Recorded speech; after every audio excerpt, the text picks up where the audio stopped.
Ladies and gentlemen, boys and girls of all ages, those of you who have been listening with me from the beginning back in May or April, whichever it was, up until this point in time, starting now in November, welcome back to the Chris Seibert Show. It is officially week number 25. There's 52 weeks in a year. I wouldn't say we're at the halfway point. I would say more or less next week is kind of the halfway point. But to me, it's just such a huge deal because for someone who tends to start a lot of things and stop, or just completely just give up in the midst of doing whatever. So pretty much, going and starting and stopping what I just said. I'm still going along with this, and I've still been doing this, and this is now the 25th, and it's not in a row because technically 1 week I skipped, but 25 weeks of recording kind of my last 7 days and keeping you guys up to date with my life. This has just been so much fun, and I appreciate all of you out there who take the time each week to listen, stay up to date, stay informed, and it just means a lot to me. Looking back at last week's stats, we had 3 total streams, and that was from my host Anchor, which told me the number that across all streaming platforms, 3 people tuned in. And then on YouTube, I had 6 individuals watch this video on my YouTube channel or from my YouTube channel. So again, those of you out there who are watching, listening, thank you so much. It means the world to me. And I want to give a special shout out this week to Derek Timmons, a friend from home back in good old Frankfort, Indiana. We went to high school together.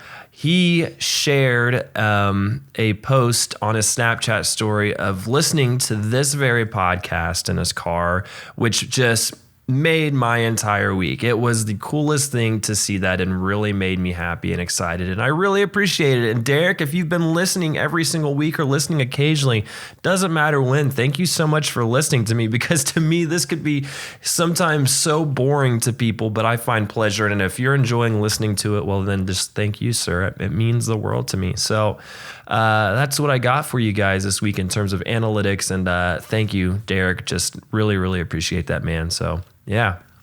Let's go ahead and talk about my personal life. I promised you guys, or I don't know if I really promised, but I told you that I'd be making a welcome to my weekends of Halloween night. Last weekend was Halloween. And let me tell you one thing. Last Saturday evening was the first time that I consumed alcohol. I wouldn't say religiously, but I consumed a lot in a short amount of time. This was the first time I drank like a whole lot.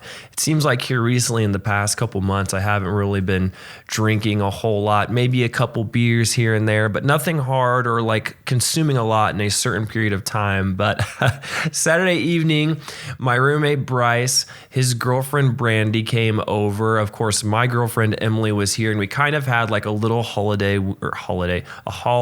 little Halloween shindig. I decorated the wall with some props. I made jungle juice for everybody in a little container. But I don't know how many cups of this jungle juice I had, but I had a lot of that. We then proceeded to leave the apartment after consuming a lot of alcohol and going to the bars in Broad Ripple. And it was at that point in time where pretty much Chris Seibert went offline.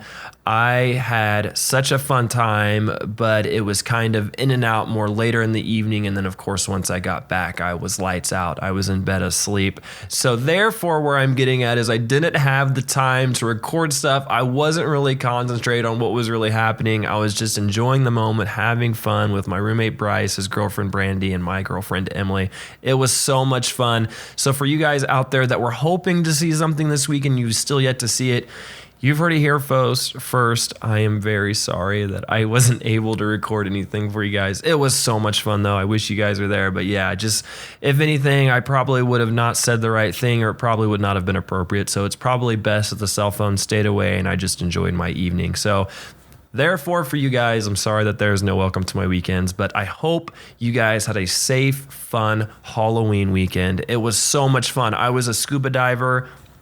My girlfriend, Emily, who I always bring up and who has had the chance to be featured on the Chris Seibert Show, went about pretty much creating the whole costume from scratch. I bought my own pieces to the suit, or I guess the costume, the scuba diving suit, and she put it all together for me. So without her, I would not have been a scuba diver, but it was just a lot of fun. I really enjoyed myself. So for those of you guys out there, I hope you did as well. I of course want to talk about Sedgetool again. I've been bringing it up now in the last couple weeks since it's launched, and then of course recapping the first week live, and then here we are on week 25. So far, once you guys listen to this, since you'll be listening to it on Friday or whenever you listen to it in the future, at this point in time, we have 5 total video uploads, and things have just been popping off. We can't stop talking about how much fun we're having, and the comments and just the overall feedback, the Instagram page, the YouTube channel. Followers continue to keep coming in, and it's just cool to be a part of this process because we work together, we have fun what we're doing, and then to be able to record content and me having the ability to get to edit it and then or not so much post it, that's more on Derek, but being just a part of this is so much fun and worthwhile, and I've just been having a great time doing it. So for those of you out there who are hobbyists interested in woodworking, I'm receiving a call from my sister. Let me mute my computer. But for those of you out there who are interested in woodworking or just more curious about, getting more knowledge on tools, anything of that matter, type in Sedgetool, Sedgetool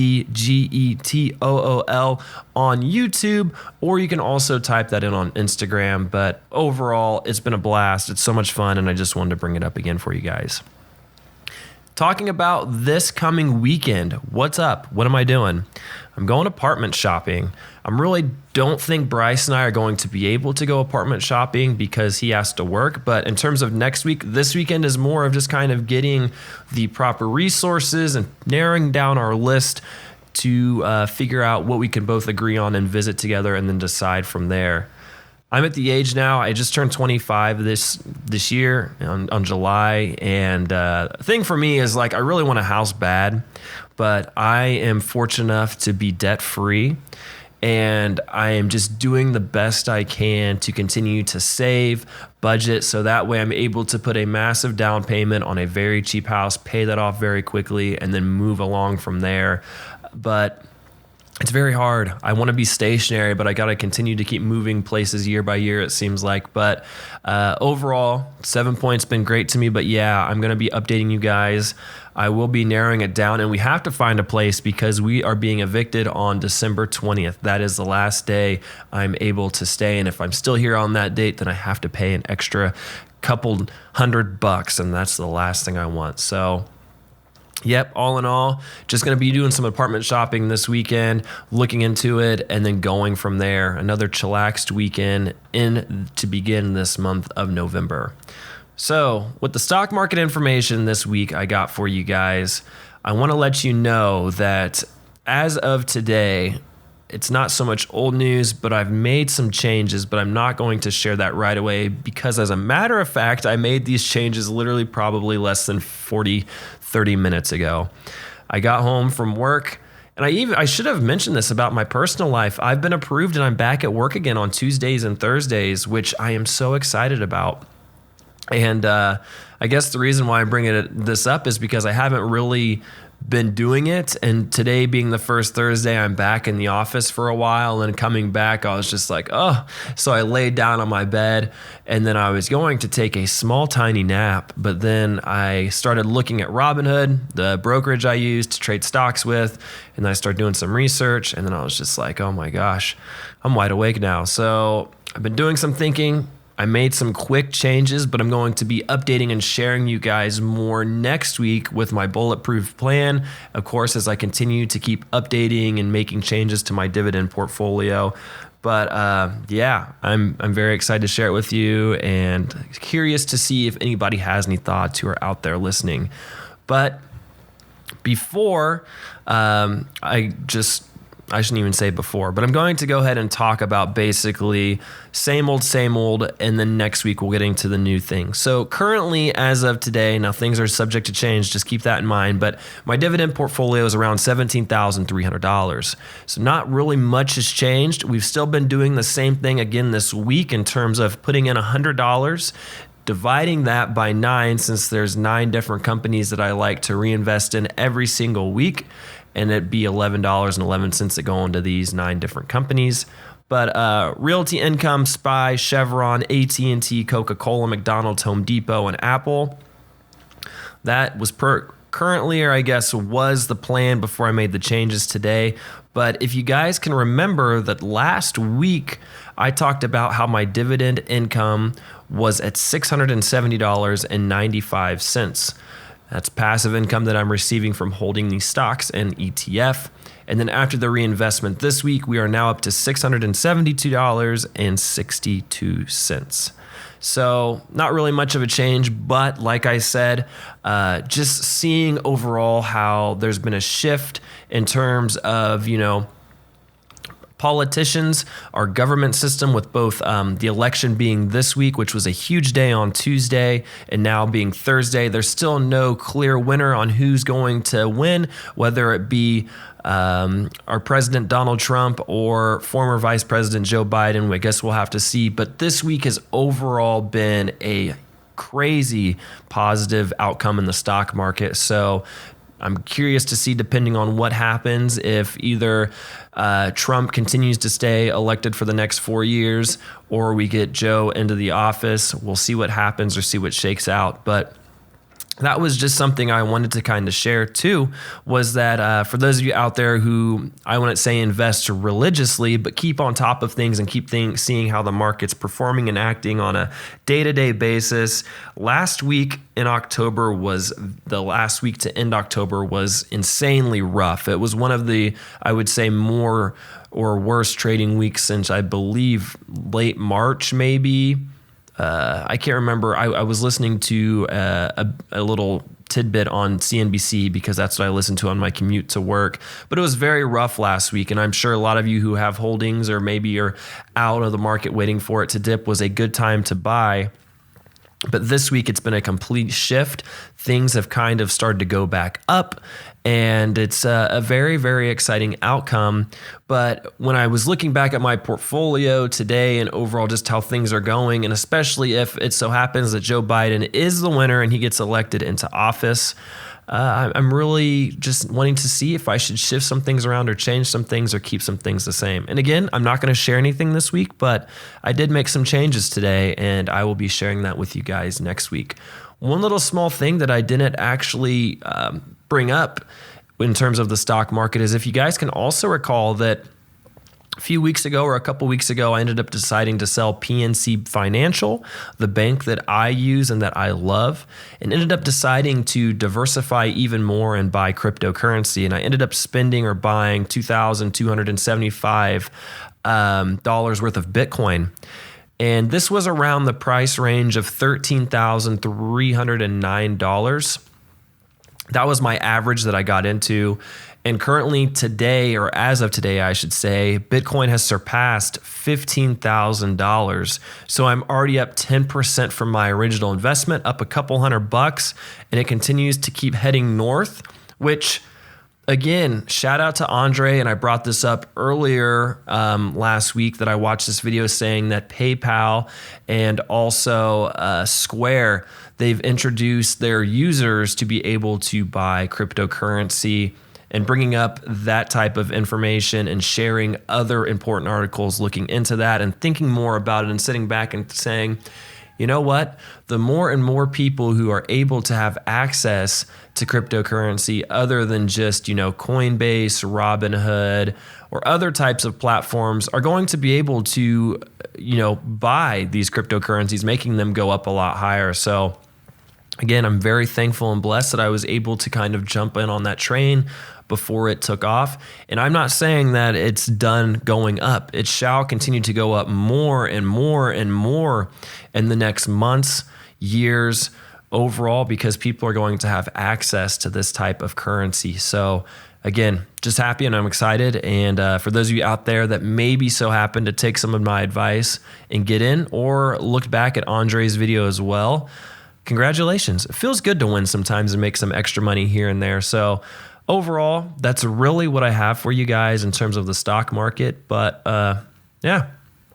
So news, I've already kind of brushed over it a little bit, but Tuesday was a very huge day, something that only happens every single 4 years, and that is voting day, and not so much just voting day because there's plenty of voting days periodically throughout the years, but just for our president, someone who is a leader of the country, and when people think of America, boom, it's this person. I told you guys a while ago that I wasn't going to vote for this election season. And again, I decided not to vote in 2016. It was at that point when I was a student at Ball State University, the school that I went to, or the college I went to, I should say. And, my home address was in Frankfort, Indiana. I didn't really like the candidates. Now I was like, you know what? And whoever the outcome is, I'm not going to complain. It is what it is. I'm just going to go with the flow. Well, being 25 now and talking to a lot more of my friends the past couple weeks, there's a lot of people who I wouldn't say take voting seriously, but take pride in it. And, hearing their side of the story and talking about it, I ended up deciding to make the trip home Monday evening, staying at home with my mother, and then Tuesday morning, first thing before going to work and voting. And I wanted to share something interesting with you guys. I ended up deciding to vote for our current president, Donald Trump. And, the thing about me is I really don't watch the news religiously. I don't watch a lot of TV. If anything, I'm watching CNBC, I'm watching movies or TV shows. I don't sit and watch the news on a day-to-day basis. You could say CNBC is the news since it kind of covers the stock market and economy as a general, so it is kind of political, but all things aside, I will say that it's not that I'm against Joe Biden, I don't think Donald Trump's like the worst person in the world, but overall, from an economic standpoint, I decided to end up voting for him on the fact that there's really been no harm in my case over the last 4 years, and I thought he's done a pretty good job for what it's worth. So, I decided to end up going and voting for him again to reelect him. And what really surprised me, because I just assumed it was going to be a landslide. I don't know too many individuals who were going to vote for Joe Biden, and I don't really Facebook. I'm not on Twitter as much as I used to be. I'm really only on Twitter when I want to see if things are trending or I'm watching a TV show. But even on Instagram and Snapchat, I don't like the divide that comes into politics, because if you must know, way in the beginning of the year when I first moved to Indianapolis, I was volunteering for a Democratic nominee, Andrew Yang, who was near and dear to my heart, somebody I loved to death, somebody who just made me excited about everything. I met some of the coolest and greatest people, and I would say I'm still very close with these people. But I just didn't really click with Joe Biden. So I stayed back and just went the same old route, figuring nothing would change. But going back again to what I was saying on Tuesday evening, watching, the results, I was very, very surprised to see the amount of turnout and votes for Joe Biden. And I'm happy because, good for the individuals who voted for him. I hope that, as these days continue to pass and we kind of resolve the results and everything equals itself out, I hope there's no harm or foul, because I know that I saw, in the news, or at least heard, that there were cities boarding up windows, getting out, I would say, extra law enforcement, protecting the streets, all that from any type of chaos or results that they didn't want to hear or see. But no, I just hope that, we as a country can get through this virus together. And I hope for those of you out there who ended up deciding to vote as well are satisfied with the results. I am really, I wouldn't say too competitive. Sometimes I like to be in a competitive spirit when I know that somebody is competitive, but overall from a electoral standpoint, I think it's just another day. The world's going to continue to keep spinning, and we'll just see what makes and shakes out of it, I guess. But yeah, I was very surprised by the results, and, let things roll on and let's just see what happens. Basically, though, guys, that's going to summarize, or we're going to wrap up week number 25. I cannot thank each and every one of you out there who continue to keep listening, staying tuned, watching on my YouTube channel, subscribing, sharing with friends, posting. Derek, again, thank you so much. And of course, Connor last week. It was awesome to see a comment from a friend, hoping that was you. And if not, that's kind of funny. But no, I'm just very, very thankful and blessed for all of you guys. I'm going to, of course, shout out my social media information for those of you out there. If this is your first time listening, basically you're listening to the Chris Seibert Show. That's my podcast. You can also find this on my YouTube channel if you want to see what I'm like in person or watch the video format version. Basically, my YouTube channel is just Christopher space Seibert, S as in Sam, Eibert. You can also follow my hobby account. It's the Christopher Seibert, same spelling, just all one word. There you'll find highlights of the podcast episode, or I guess teasers. You'll find my weekly stock portfolio. You'll find welcome to my weekend segments if I decide to end up posting something on my YouTube channel. And then additionally, I like to also share just cool little motivational and great things on my story on Instagram. So for those of you out there that maybe need that boost once in a while or see something and just want to, feel inspired or motivated, I wouldn't say touched because that sounds kind of inappropriate, but you know what I mean? It's a feel good kind of posting. I like to share that occasionally. So feel free to check that out. Bryce and I have been trying and also recording balcony conversations. This is something that we do together that is super exciting and fun on our balcony. He's been busy, I've been busy, but we're trying to work through with our schedule, and we've still posted many great episodes, but it's very hilarious, very laid back and fun. You can just search Balcony Conversations on any type of audio listening platform or Balcony Conversations podcast on YouTube, and you'll find video versions there. Lastly, you can look up Sedgetool. I am the videographer, the editor. I am a third wheel in this little thing we got going on with Derek Sedge as well as myself. We work together at Festool. We're such good friends. We have so much fun, and all we want to do is just get content out there to educate people, make them laugh, and make them have fun with woodworking and all types of tool knowledge, and it's just really cool. But yeah, look up Sedgetool, Sedgetool, on Instagram, on YouTube, and yeah, just check out those things. But again, guys, to wrap up, thank you, listening, watching. It means the world to me. I will be back again for week 26 next week. The year is getting ready to come to a close. I got a cool YouTube series I cannot wait to start, hopefully around the holidays, because I asked for something for Christmas that involves a program to be able to share stock stuff. We'll hope and see if it comes or whatnot, because I might have to buy it myself. But that's what I got for you guys. So stay tuned. I will see you guys again soon. Have a good rest of your week and weekend.